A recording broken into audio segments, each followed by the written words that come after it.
Primer que res, aclarir-li al senyor Sá que jo en cap moment he afirmat que siga il·legal treure conjuntament l'hora i el pàrquing. Jo tenia els meus dubtes i vaig preguntar per escrit al secretari. El secretari ha escrit un informe, ha redactat un informe que jo he comprovat este matí i he comprovat la legislació en la qual el secretari basava aquest informe. He vist que no és il·legal i jo a partir d'aquest moment ja no he dit res més. Jo no he afirmat que fos il·legal, jo vaig preguntar perquè tenia dubtes. Els dubtes estan aclarits i jo no tinc res més que dir al respecte. Això en primer lloc. Després, si estem en contra del plec de condicions que heu presentat, no podem estar a favor de la tarificació que plantegeu. És absurd. Si votem en contra del plec, no podem votar a favor les tarifes.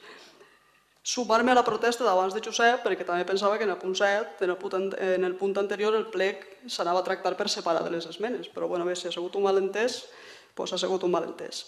I després una pregunta que jo sí que voldria fer a l'equip de govern, que em passa pel cap, i és per què per a 25 anys?